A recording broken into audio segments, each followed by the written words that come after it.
नमस्कार प्यारे बच्चों, आप सभी का विज्ञान की कक्षा में स्वागत है। आज हम आपके समक्ष उपस्थित हुए हैं आपकी पाठ्य पुस्तक आओ समझे विज्ञान के 12वें पाठ को लेकर के, जिसका नाम है लाभदायक एवं हानिकारक जंतु और पौधे। बच्चों, इस पाठ को हम 2 भागों में पूरा करेंगे। आज के भाग में हम जानेंगे कि लाभदायक और हानिकारक पौधे कौन कौन से होते हैं तथा इनका हमारे जीवन पे क्या प्रभाव पड़ता है। इसके दूसरे भाग में हम जानेंगे कि लाभदायक और हानिकारक जंतु कौन कौन से होते हैं और ये हमें किस प्रकार से प्रभावित करते हैं। तो आइए बच्चों, आज की कक्षा की शुरुआत करते हैं प्राचीन समय से। प्राचीन समय में यानी कि आज से हजारों वर्ष पूर्व जो मानव था वो पूर्ण रूप से पौधे और जंतुओं पर ही निर्भर रहता था। प्राचीन समय में जब मनुष्य पूरी तरीके से कहाँ रहता था बच्चों? प्राकृतिक वातावरण में, और उसका भोजन था वो पूर्ण रूप से जंगली जंतुओं पर ही निर्भर था। वह जंगली जंतुओं के ही कच्चे मांस को अपने भोजन के रूप में ग्रहण करता था। साथ ही साथ पेड़ पौधों से मिलने वाले कुछ जंगली फलों को भी वह भोजन के रूप में खाता था। अब ये तो बात हुई बच्चों भोजन की और किस वातावरण में वो रहता था। अब अगली क्या जिसकी जरूरत थी, वो थी वस्त्र की। वस्त्र के रूप में वह जंगली जंतुओं की खालों को या पेड़ पौधों की पत्तियों और छालों को पहनता था। तो यानी प्राचीन समय में आज से हजारों वर्ष पूर्व जो मानव था वो पूर्ण रूप से प्रकृति पर ही निर्भर था। धीरे धीरे जैसे जैसे सभ्यता का विकास होता गया, मानव ने पशुपालन के और खेती के तरीकों को सीखा। जैसा कि आप चित्र में भी देख रहे होंगे कि मानव किस प्रकार से आगे आगे प्रगति करता गया। पहले वो जंतुओं को सिर्फ मांस के लिए या भोजन के रूप में ही प्रयोग करता था। धीरे धीरे उसने जंतुओं का प्रयोग अन्य कई चीजों में करना शुरू कर दिया। जैसे खेती में भी वो सहायता जंतुओं की लेने लगा था। कुत्तों की सहायता वो अपने शिकार करने में करने लगा था। साथ ही साथ उसने कई जंतुओं का उपयोग सवारी के रूप में भी किया। तो बच्चों, ये तो बात थी प्राचीन समय की। आइए आज के युग में देखते हैं कि पेड़ पौधे और जंतु हमारे लिए किस प्रकार से उपयोगी हैं। बच्चों, आज के युग में भी हम मानव जीवन में जंतुओं और पौधों की उपयोगिता उतनी ही है जितनी कि प्राचीन समय में थी, या हम कह सकते हैं कि उससे कहीं अधिक है। क्योंकि आज जब विज्ञान ने इतनी प्रगति कर ली है तो हम पौधों और जंतुओं के उपयोगों को और भी अधिक बढ़ा चुके हैं। आज पौधे मानव जीवन के अभिन्न अंग बन चुके हैं। वे हमारे जीवन में प्रत्यक्ष या अप्रत्यक्ष रूप से प्रभावित करते रहते हैं। पौधों के बिना तो हमारे जीवन की कल्पना की ही नहीं जा सकती है, क्योंकि बच्चों आप तो जानते ही हैं कि पौधों से ही हमें ऑक्सीजन मिलती है। जी हाँ बच्चों, जो हम श्वसन की क्रिया में जो वायु अपने शरीर में अंदर लेते हैं उसमें जो ऑक्सीजन होती है वो हमें कहाँ से मिलती है? पौधों से। तो पौधों के बिना तो हमारे जीवन की कल्पना की ही नहीं जा सकती है। साथ ही साथ जो भोजन हम करते हैं वो भी मुख्य रूप से हमें पौधों से ही प्राप्त होता है। इसके साथ ही पौधे हमारे वातावरण को शुद्ध बनाने में अहम भूमिका निभाते हैं। अनेक जीव जंतु भी हमारे जीवन में प्रयोग होने वाली जो दैनिक वस्तुएं होती हैं वो हमें किनसे मिलती हैं? विभिन्न प्रकार के जंतुओं से। तो आप देख सकते हैं कि मानव जीवन पे पौधे और जंतुओं के प्रभाव के आधार पर हम इनको 2 भागों में बांट सकते हैं। पहला है हानिकारक पौधे एवं हानिकारक जंतु, और दूसरा लाभदायक पौधे और लाभदायक जंतु। तो अब बात करते हैं बच्चों पौधों की उपयोगिता की, कि पौधे हमारे जीवन में कितने उपयोगी हैं। जैसा कि हमने बताया था कि इस पाठ को हम 2 भागों में पूरा करेंगे, और आज के भाग में हम पौधों की उपयोगिता को जानेंगे और अगले भाग में हम जंतुओं की उपयोगिता को जानेंगे। जैसा कि आपको इस चित्र में दिखाया जा रहा है कि पौधों से हमें विभिन्न प्रकार की वस्तुएं प्राप्त होती हैं। भोजन भी प्राप्त होता है, विभिन्न प्रकार की लकड़ियां भी प्राप्त होती है जिनसे हम विभिन्न प्रकार की वस्तुएं बनाते हैं और उनका उपयोग हम अपने दैनिक जीवन में करते हैं। बच्चों जरा सोचिए, एक शाकाहारी व्यक्ति जिसका भोजन पेड़ पौधों से प्राप्त होता है, उसके लिए तो पौधे बहुत उपयोगी होते हैं। अगर पौधे नहीं होंगे तो उसे भोजन नहीं प्राप्त होगा। पर क्या मांसाहारी व्यक्ति या मांसाहारी जीव जंतु के लिए भी पौधे उतने ही उपयोगी होते हैं? जरा सोचिए। चलिए आपके इस प्रश्न का उत्तर हम एक उदाहरण के द्वारा ढूंढते हैं। मान लीजिए कि एक जंगल में सारे पेड़ पौधों को हमने काट दिया। अब वहां रहने वाले मांसाहारी जीव जैसे शेर, लोमड़ी, इनके जीवन पे क्या किसी प्रकार का कोई प्रभाव पड़ेगा? क्योंकि ये अपने भोजन के रूप में किसे ग्रहण करते हैं? भेड़, बकरी, गाय, हिरन, जो कि शाकाहारी होते हैं। और वो अपने भोजन के लिए किस पर निर्भर होते हैं? पौधों पर। अब जब पौधे ही नहीं रहेंगे, पेड़ ही नहीं रहेंगे जंगल में, तो क्या ये जो हिरन है, गाय, भेड़, बकरी, क्या ये जीवित रहेंगे? जी नहीं बच्चों। और जब ये जीवित नहीं रहेंगे, जो शाकाहारी जीव हैं वो जीवित नहीं रहेंगे, तो जो मांसाहारी जीव हैं जैसे शेर, वो अपने भोजन में किसे ग्रहण करेंगे? तो यानी बच्चों, जीव चाहे शाकाहारी हो या मांसाहारी, सभी के लिए के जीवन में पौधों की उपयोगिता उतनी ही है। तो सबसे पहले हम पौधों की उपयोगिता को लेकर के उनको हम कई भागों में बांट सकते हैं। जैसे कुछ ऐसे पौधे होते हैं जिनसे हमें खाद्य वस्तुएं मिलती हैं, यानी कि भोजन मिलते हैं। कुछ ऐसे पौधों का समूह होता है जिनसे हमें रेशे प्राप्त होते हैं, और उन रेशों से हम क्या बनाते हैं? वस्त्र। कुछ पौधे हमें औषधि देते हैं, तो यानी कि कुछ ऐसे पौधों का समूह होता है जिनमें औषधि गुण होते हैं। तो आइए इन्हीं पौधों के, इनके समूहों के आधार पे हम एक एक करके विस्तार पूर्वक से जानते हैं। सबसे पहले हम जानते हैं ऐसे पौधों के बारे में जिनसे हमें भोजन मिलता है।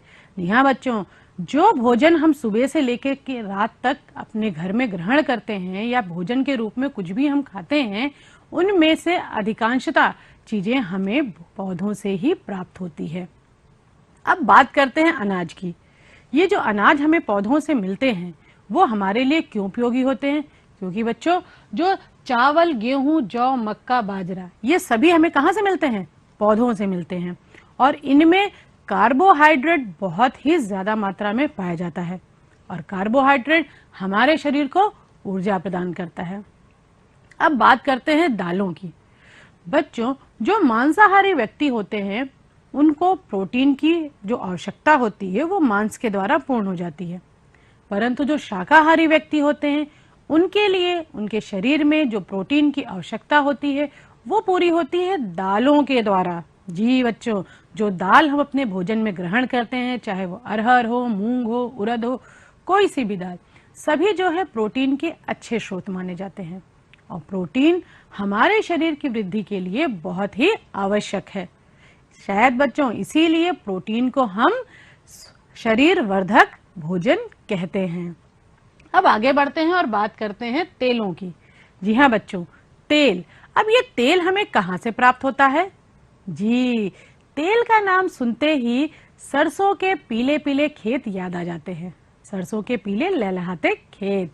जी हाँ बच्चों, हमारे और आपके घरों में प्रयोग होने वाले तेलों में मुख्यतः सरसों का तेल प्रयोग किया जाता है। पर क्या आपको मालूम है, कई और ऐसे पौधे होते हैं जिनके द्वारा तेल निकाला जाता है, जैसे सरसों, अलसी, सोयाबीन, नारियल आदि।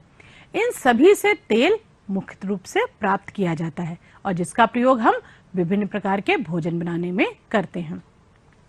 बादाम से भी तेल निकाला जाता है। जी हाँ बच्चों, जो बादाम हम खाते हैं वो हमारे शरीर के लिए तो बहुत लाभदायी होता ही है, पर साथ ही साथ इसका जो तेल होता है वो भी बहुत ही गुणकारी होता है। इसके तेल का प्रयोग हम अपने त्वचा में मालिश के रूप में करते हैं या बालों में भी लगाते हैं। धान की भूसी से भी तेल प्राप्त किया जाता है। जी हाँ बच्चों, जिस धान से हम चावल निकालते हैं उसके बाद जो भूसी रह जाती है उससे भी तेल प्राप्त किया जाता है।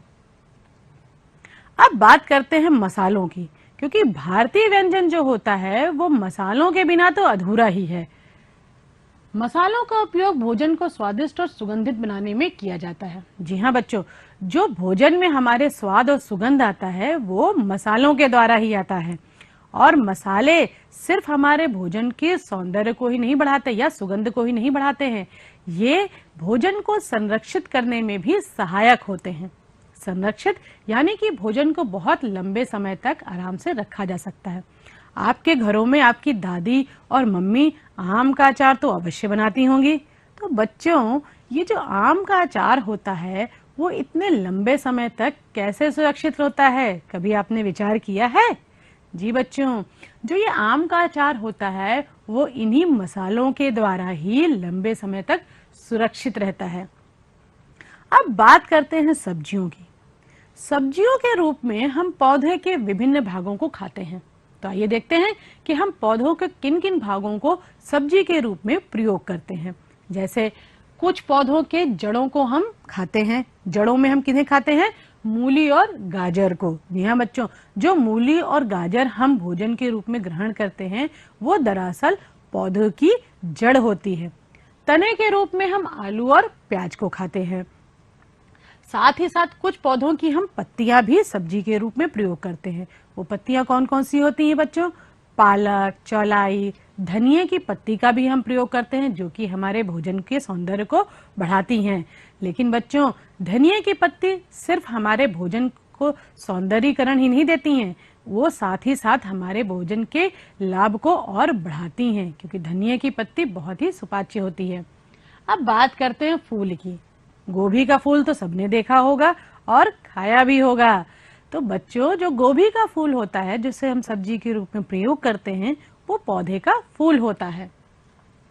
फल के रूप में हम बैगन और मिर्च आदि कई सब्जियों को खाते हैं। कुछ पौधे के बीज भी हम भोजन के रूप में ग्रहण करते हैं, जैसे राजमा, छोले, चना, ये सब पौधे के बीज होते हैं जिन्हें हम सब्जी के रूप में या किसी अन्य रूप में भी भोजन में ग्रहण करते हैं। अब ये सब्जियां हम क्यों खाते हैं? बच्चों, ये जो सब्जियां होती हैं वो विटामिन और खनिज लवण का भंडार होती हैं। तो बच्चों, आज से अपने भोजन में सब्जी की प्रचुर मात्रा लेना शुरू कर दीजिए। ये हमारे शरीर के लिए बहुत ही लाभदायी होता है। अब बात करते हैं कुछ रसीले फलों की। फल पोषक तत्वों के अच्छे स्रोत होते हैं। जी हाँ बच्चों, जो फल हम खाते हैं वो पोषक तत्वों के बहुत ही अच्छे स्रोत होते हैं। केले में अत्यधिक ऊर्जा व खनिज प्राप्त होता है। आप कभी भी यदि थकान महसूस कीजिए या बहुत अधिक भूख लगे आपको, तो सिर्फ आप 2 केले ग्रहण कर लीजिए। देखिए, आप अपने आप को ऊर्जावान महसूस करेंगे, क्योंकि केले में बहुत ही अधिक मात्रा में खनिज पदार्थ प्राप्त किए जाते हैं। अमरूद, संतरा तथा अन्य सभी सिट्रस फलों में विटामिन सी प्राप्त होता है। विटामिन सी किन किन फलों में पाया जाता है बच्चों? जो कि स्वाद में थोड़े से खट्टे होते हैं, जैसे नींबू, संतरा, मौसम्बी, अंगूर, इन सब में विटामिन सी पाया जाता है, जो कि हमारे शरीर के लिए बहुत ही गुणकारी होता है। तो बच्चों, ये तो बात की हमने ऐसे पौधों की जिनसे कि हमें भोज्य पदार्थ प्राप्त होता है।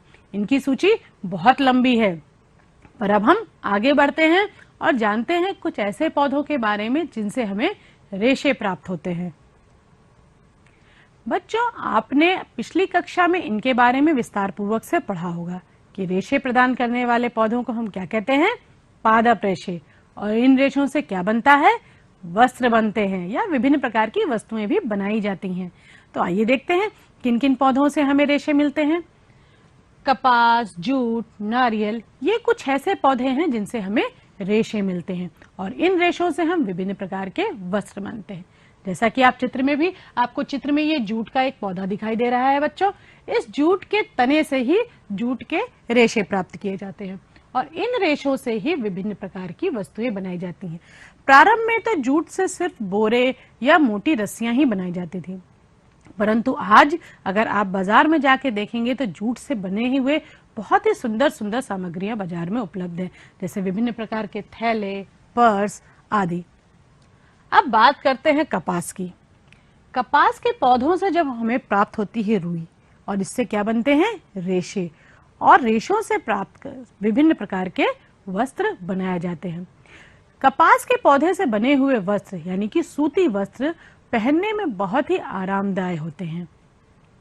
बच्चों, आज से लगभग 100 वर्ष पूर्व जो है सिर्फ प्राकृतिक रूपों से ही प्राप्त रेशों से वस्त्र बनाए जाते थे, परंतु आज बाजार में आपको बहुत ही कृत्रिम प्रकार के रेशों से बने हुए वस्त्र उपलब्ध हैं, जैसे पॉलिस्टर कह सकते हैं आप, परंतु ये उतने आरामदायक नहीं होते हैं जितने कि कपास से बने हुए सूती वस्त्र। अब बात करते हैं नारियल के पौधे की। नारियल के का फल तो बच्चों आप सभी ने देखा होगा। नारियल का जो फल होता है उसकी जो जटा होती है जिसे हम निकाल के फेंक देते हैं, उससे बहुत ही मजबूत रस्सी बनाई जाती है। तो बच्चों, ये तो हमने कुछ ऐसे पौधों के बारे में जाना जिनसे हमें रेशे प्रदान करते हैं। अब आइए पौधों के औषधि गुण के बारे में जानते हैं। क्या आप किन्हीं ऐसे दो पौधों के नाम बता सकते हैं जिनमें औषधि गुण प्राप्त होते हैं? क्या आप इन पौधों को पहचानते हैं? जी हाँ बच्चों, नीम और तुलसी। जी, नीम और तुलसी हमारे घरों में मुख्यतः पाई जाती हैं। हमारे घर के आसपास बड़ी आसानी से दिखने वाली ये नीम और तुलसी बहुत ही गुणकारी होती है। तुलसी की पत्तियां गले की खराश और त्वचा रोग में बहुत ही लाभदायी होती हैं। और नीम के पौधे, बच्चों नीम के पौधे के गुणों की तो बहुत लंबी लिस्ट होती है। जी हाँ बच्चों, नीम के पौधे का लगभग हर भाग किसी न किसी रूप में औषधि के रूप में प्रयोग किया जाता है। जैसे कि आपके घरों में उसकी दातून इस्तेमाल करते होंगे आपके दादी बाबा ये लोग, क्योंकि वो बहुत ही गुणकारी होती है।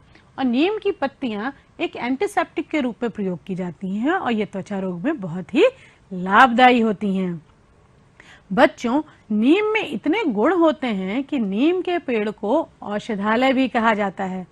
नीम के गुणों के बखान आप अगर सुनना चाहते हैं तो अपने दादी और बाबा या घर में किसी भी बुजुर्ग से इस पे चर्चा अवश्य कीजिएगा। आगे बढ़ते हैं और जानते हैं सर्पगंधा के बारे में। सर्पगंधा की जो जड़ होती है बच्चों, वो अनिद्रा और रक्तचाप कम करने में लाभदायी होती है। अब ये अनिद्रा रोग क्या होता है? बच्चों, बड़े होने पे कुछ लोगों को नींद ना आने की भी बीमारी हो जाती है, जिसे हम अनिद्रा की बीमारी कहते हैं। इसबगोल बीज की जो भूसी होती है वो कब्ज को ठीक करने में बहुत ही लाभदायी होती है। चाल मोगरा, इसका जो बीज होता है बच्चों, वो कुष्ठ रोग तथा खुजली में बहुत ही उपयोगी होता है। सिनकोना के पौधे का चित्र भी आपको यहाँ दिखाई दे रहा होगा। सिनकोना के पौधे की जो छाल होती है वो उससे मलेरिया की दवा बनाई जाती है, जिसे हम कुनैन भी कहते हैं। जामुन, जी हाँ बच्चों, जामुन तो आप सभी ने बड़े ही चाव से खाए होंगे। जामुन खाने में बहुत ही स्वादिष्ट लगता है, लेकिन जामुन के खाने के बाद जिस बीज को आप फेंक देते हैं, उस बीज से मधुमेह में की दवा बनाई जाती है। मधुमेह, जिसे हम डायबिटीज भी कहते हैं या शक्कर की बीमारी भी कहते हैं, इसमें जामुन के बीज से बनी हुई दवा बहुत ही लाभदायी होती है। यूकेलिप्टस का जो बच्चों पेड़ होता है, उससे निकलने वाले तेल की जुकाम की औषधि के रूप में प्रयोग किया जाता है। हर्र, बहेड़ा, आंवला, इन सभी का जो फल होता है वो उदर रोग में उपयोगी होते हैं, यानी कि पेट से संबंधित रोगों में उपयोगी होता है। मुलेठी की जो जड़ होती है बच्चों, वो गले की खराबी, खांसी और ज्वर में उपयोगी होती है। तो यहाँ तो बच्चों हमने कुछ ऐसे पौधों की बात की जिनसे हमें विभिन्न प्रकार की औषधि मिलती है। इनके अलावा भी बहुत से ऐसे पौधे हैं, जैसे कि एलोवेरा, गिलोय, इन सब में भी बहुत ही अच्छी औषधि गुण पाए जाते हैं। आपके घर की जो रसोई होती हैं, उनमें प्रयोग किए जाने वाले मसालों में भी भरपूर मात्रा में औषधि गुण पाए जाते हैं। इस पर आप अपने घर के बड़ों के साथ चर्चा अवश्य कीजिएगा। अब आगे बढ़ते हैं और जानते हैं कि पौधों के और क्या क्या उपयोग होते हैं। सभी वृक्षों से प्राप्त लकड़ियों के सूखने के उपरांत उन्हें ईंधन के रूप में भी प्रयोग किया जाता है। जी हाँ बच्चों, आपने देखा होगा कि चूल्हे में कई बार हम उपलों का प्रयोग करते हैं और कई बार पेड़ों की सूखी लकड़ियों का भी प्रयोग करते हैं, यानी कि ईंधन के रूप में भी लकड़ियों का प्रयोग होता है। और ये लकड़ियां हमें कहाँ से प्राप्त होती हैं? वृक्षों से। विभिन्न प्रकार के वृक्षों से बहुत सी वस्तुएं बनाई जाती हैं, जैसे मेज, कुर्सी, अलमारी, दरवाजे, जो आपके घर में भी प्रयोग की जाती होंगी। ये कुछ खास किस्म के पौधों से प्राप्त की जाती हैं, जैसे साखू, सागौन, शीशम। इन वृक्षों से प्राप्त होने वाली लकड़ियों को हम इमारती लकड़ियां भी कहते हैं।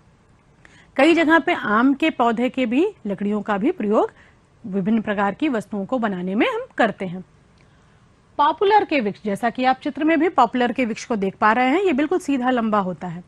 इस वृक्ष से प्राप्त होने वाली लकड़ियों का प्रयोग हम दिए सिलाई बनाने में भी करते हैं और प्राकृतिक रूप से बनने वाले कागज में भी इसका प्रयोग होता है।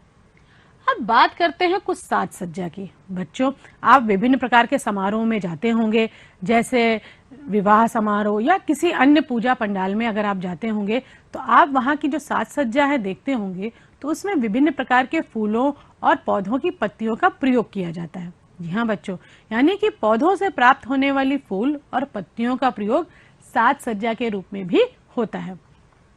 इन पौधों में कुछ नाम यहाँ हम आपको बताते हैं: चमेली, माधवी लता, चंपा, मोरपंखी, ताड़ और अशोक। इनके अलावा और भी अन्य बहुत से फूल और पत्तियां होती हैं जिनका प्रयोग हम साज सज्जा के रूप में करते हैं। तो आप भी अब अगर किसी अन्य विवाह समारोह में जाते हैं या किसी भी समारोह में जाइए तो वहां की साज सज्जा को ध्यान पूर्वक देखिएगा और पता लगाने का प्रयास कीजिएगा कि इस सजावट में किन किन पौधों के फूलों और पत्तियों का प्रयोग हुआ है। इसके अलावा बच्चों, पेड़ से ही हमें रबड़ प्राप्त होता है। जी हाँ, जो प्राकृतिक रूप में रबड़ पाई जाती है वो पौधों से प्राप्त होती है। रबड़ के पेड़ से रबड़ क्षीर यानी कि पौधे का जो रस होता है उससे प्राकृतिक रूप में रबड़ बनाई जाती है, जिससे विभिन्न प्रकार की वस्तुएं बनाई जाती हैं। तो ये तो बच्चों बात हुई पौधों की उपयोगिता की बात में कि पौधे किस प्रकार से हमारे जीवन को प्रभावित करते हैं। पर बच्चों, कुछ ऐसे भी पौधे हैं जिनसे हमें हानि भी पहुंचती है। तो आइए जानते हैं कि और कौन कौन से ऐसे पौधे हैं जिनसे कि हमें हानि पहुंचती है। पर उससे पहले बच्चों, एक चीज तो रही गई और वो है हाउस बोट। जी हाँ बच्चों, जैसा कि आप चित्र में देख रहे होंगे, यहाँ आपको एक हाउस बोट दिखाई दे रहा है, यानी कि नाव पे बनने वाले मकान, जो कि जम्मू कश्मीर में बहुतायत से पाए जाते हैं। वहां की झीलों में हाउस बोट बनाए जाते हैं जो कि लकड़ियों से ही बनते हैं। ये देखने में बहुत ही सुंदर होते हैं। तो आइए बच्चों आगे चलते हैं और पौधों से होने वाली हानियों को भी जानते हैं। सबसे पहले हम कुछ ऐसे पौधों के नाम जानते हैं जिनसे छूने से या जिनके संपर्क में आने पर हमारे शरीर में खुजली या जलन होने लगती है। उन पौधों में सबसे पहले हम देखते हैं गाजर घास, जो कि खेतों में या किसी भी खुले मैदान में बड़ी आसानी से देखी जा सकती है। बच्चों, ये जो गाजर घास होती है वो 1 वर्षीय शाकीय पौधा होता है, यानी कि हर साल आसानी से निकलने वाले पौधे होते हैं। 1 से 1.5 मीटर तक लंबी गाजर घास के पौधे का तना रोएदार, अत्यधिक शाखा युक्त होता है। गाजर घास को छू जाने पर त्वचा में खुजली उत्पन्न हो जाती है। जी हाँ बच्चों, इसको छूने से हमारे शरीर में खुजलाहट होने लगती है, इसीलिए ये हमारे लिए हानिकारक है। ये जंतुओं के शरीर में भी छू जाने पर उन्हें भी परेशान करती है। अब बात करते हैं केवाच के रोए की। बच्चों, जो केवाच होती है वो 2 प्रकार से पाई जाती है। एक जंगली केवाच होती है और दूसरी केवाच की फली, जिसे हम सब्जी के रूप में भी प्रयोग करते हैं। जैसा कि आप चित्र में देख पा रहे हो, केवाच का जो रोया होता है बच्चों, वो इस प्रकार से भूरे रंग का दिखाई देता है, जिसको छू जाने पर त्वचा में खुजली उत्पन्न होती है। तो यानी इससे सावधान रहने की आवश्यकता है। अब बात करते हैं पपीते की। बच्चों, पपीता जो होता है वो बहुत ही लाभदायी फल होता है, इसमें बहुत ही गुण होते हैं। परंतु जो कच्चे पपीते का जो रस होता है, जैसा कि आपको चित्र में भी दिखाई दे रहा होगा, ये इसके रस जो सफेद दूध जैसा दिखता है, ये कुछ लोगों के शरीर में जलन या एलर्जी उत्पन्न करता है। और साथ ही साथ जो कच्चा पपीता होता है वो गर्भवती महिला के लिए भी हानिकारक होता है। अब बात करते हैं काजू की। काजू खाने में तो बहुत ही स्वादिष्ट होता है और बहुत ही पौष्टिक भी होता है। परंतु बच्चों, जो कच्चा काजू होता है, इसका जो आवरण होता है वो हानिकारक होता है। इसको छूने से खुजली होने लगती है और साथ ही साथ जो कच्चा काजू, जैसा कि आपको चित्र में भी दिख रहा होगा, ये जो कच्चा काजू होता है इसे सीधे नहीं खाना चाहिए। इसीलिए जो बाजार में जो काजू आपको मिलता है वो बिना प्रोसेस किए नहीं बेचा जाता है। तो बच्चों, कभी भी कच्चा काजू खाने से बचिएगा। तो ये कुछ ऐसे पौधे बच्चों हमने जाना जिनसे कि खुजलाहट उत्पन्न होती है। अब कुछ ऐसे भी पौधे होते हैं बच्चों जो कि जहरीले होते हैं। बच्चों, जहरीले का अर्थ ये नहीं है कि इनको छू लेने से या खा लेने से किसी की मृत्यु हो जाती है। जहरीले का अर्थ यहाँ सिर्फ इतना है कि कुछ पौधे ऐसे होते हैं जिनके छूने से जलन या किसी प्रकार की हमें हानि पहुंचती है। पुराने समय में जब लोग शिकार किया करते थे तो किसका प्रयोग करते थे बच्चों? धनुष बाण का। जी हाँ, आपने भी धनुष बाण का खेल खेला होगा, लेकिन वो आपके मनोरंजन के लिए होता है। परंतु प्राचीन काल में धनुष से ही, तीरों से का ही प्रयोग करके लोग शिकार किया करते थे। तो उस समय कुछ ऐसे पौधे थे जैसे रिस्पैचा और कुरारे, जो कि थोड़े जहरीले होते थे। तो इन पौधों के रस को वो अपने तीरों में लगा लेते थे, जिससे उनको शिकार करने में आसानी होती थी। अब बात करते हैं पीली कनेर और मदार की पतंग। बच्चों, ये जो पीली कनेर होती है, जो कि हमारे आसपास आसानी से देखी जाती है, और मदार का पौधा, ये दोनों ही हमारे आसपास आसानी से पाए जाते हैं, परंतु बच्चों ये दोनों ही हमारे लिए हानिकारक होती हैं। पीली कनेर की जो पत्तियां होती हैं वो थोड़ी सी जहरीली या कड़वी कह सकते हैं होती हैं, और शायद इसीलिए बच्चों आपने देखा होगा कि पीली कनेर को कोई भी जीव जंतु नहीं खाते हैं। पीली कनेर का फूल तो देखने में बहुत सुंदर लगता है, लेकिन इसकी जो पत्तियां होती हैं वो हानिकारक होती हैं। अब बात करते हैं मदार के पौधों की। मदार के पौधों को अगर आपने तोड़ा होगा तो देखा होगा इसमें से सफेद रंग का द्रव्य निकलता है, जिसे हम मदार के पौधे का दूध भी कहते हैं। पर ये अगर हमारी त्वचा पर लग जाता है या हमारी आंखों में पड़ जाता है तो ये हमें हानि पहुंचाता है, और इससे जलन भी उत्पन्न होती है। तो बच्चों इन पौधों से थोड़ी सी सावधानी रखिए। अब बात करते हैं कुछ मादक पदार्थ की। बच्चों, आप तो ये सभी जानते हैं कि जो मादक पदार्थ होते हैं वो हमारे स्वास्थ्य के लिए हानिकारक होते हैं, क्योंकि इससे विभिन्न प्रकार के रोग उत्पन्न होते हैं। परंतु बच्चों, क्या आप जानते हैं ये मादक पदार्थ भी विभिन्न प्रकार के हमें पौधों से ही प्राप्त होते हैं। भांग और पोस्ता तथा कोको, इन पौधों से विभिन्न प्रकार के मादक पदार्थ प्राप्त किए जाते हैं। भांग, इसके विभिन्न भागों से गांजा, चरस, भांग, इस तरह के मादक पदार्थ बनाए जाते हैं, जो कि हमारे स्वास्थ्य के लिए हानिकारक होते हैं। परंतु बच्चों अगर इनकी बहुत थोड़ी मात्रा प्रयोग की जाए तो इनमें औषधि गुण भी होते हैं। पोस्ता, पोस्ते के पौधे से अफीम, मार्फिन और हेरोइन, इस तरह के मादक पदार्थ प्राप्त किए जाते हैं। जैसा कि आप चित्र में भी देख रहे होंगे पोस्ते के पौधे को। पोस्ते के फल से इस तरह से चीरा लगा करके उसमें से एक चिपचिपा पदार्थ निकलता है, जिसे सुखा करके हम मार्फिन, अफीम आदि मादक पदार्थ बनाते हैं। बच्चों, इनकी जो खेती होती है वो पूर्णतः प्रतिबंधित होती है, यानी कि इनका खेती के लिए हमें सरकार से अनुमति लेनी पड़ती है। हो सकता है बच्चों आपके मन में प्रश्न आ रहा होगा कि जो हमारे लिए हानिकारक है उसकी खेती हम क्यों करते हैं। परंतु बच्चों ये हानिकारक होते हैं, लेकिन अगर इनकी मात्रा बढ़ा दी जाए तो इनको अगर थोड़ी मात्रा में प्रयोग किया जाए तो इनसे विभिन्न प्रकार की औषधि भी बनाई जाती है। जैसे कि पोस्ते के दाने का प्रयोग तो हम सभी अपने घरों में करते हैं, ये बहुत ही लाभदायी होती है। लेकिन मादक पदार्थ यानी कि जैसे कि अफीम है, मार्फिन है, हेरोइन है, कोकीन है, इनका प्रयोग अगर हम ज्यादा मात्रा में कर लेते हैं तो ये हमारे स्वास्थ्य के लिए हानिकारक होते हैं, और इनसे विभिन्न प्रकार के रोग होते हैं, जैसे कि हृदय रोग, कैंसर, टीबी, लीवर सिरोसिस आदि। तो ये तो बच्चों हमने पूरी तरीके से जाना कि कौन कौन से पौधे हमारे लिए लाभदायी होते हैं और कौन कौन से पौधे हमारे लिए हानिकारक होते हैं। तो बच्चों आज की कक्षा को समाप्त करने से पहले आइए कुछ होमवर्क देख लेते हैं, यानी कि गृह कार्य।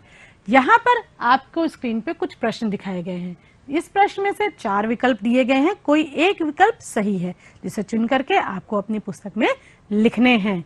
और बच्चों मुझे उम्मीद है कि इस स्क्रीन पे दिखाए गए सभी प्रश्नों को हल करने में आप स्वयं सक्षम होंगे। अगर नहीं तो आप अपने घर में किसी बड़े की भी सहायता ले सकते हैं। साथ ही साथ चलिए कुछ प्रोजेक्ट वर्क की बात कर लेते हैं। प्रोजेक्ट वर्क में आप बच्चों क्या करना है कि आपको अपने घर के आसपास पाए जाने वाले कुछ ऐसे पौधों की सूची बनानी है जिनसे खाद्य वस्तुएं प्राप्त होती हैं। तो इसी के साथ बच्चों आपने देखा कि पौधे कितने उपयोगी होते हैं। तो पौधों से बेहतर कोई मित्र हमारा हो सकता है? बिल्कुल नहीं। तो आज के सुविचार के साथ ही हम हमारी कक्षा को समाप्त करते हैं।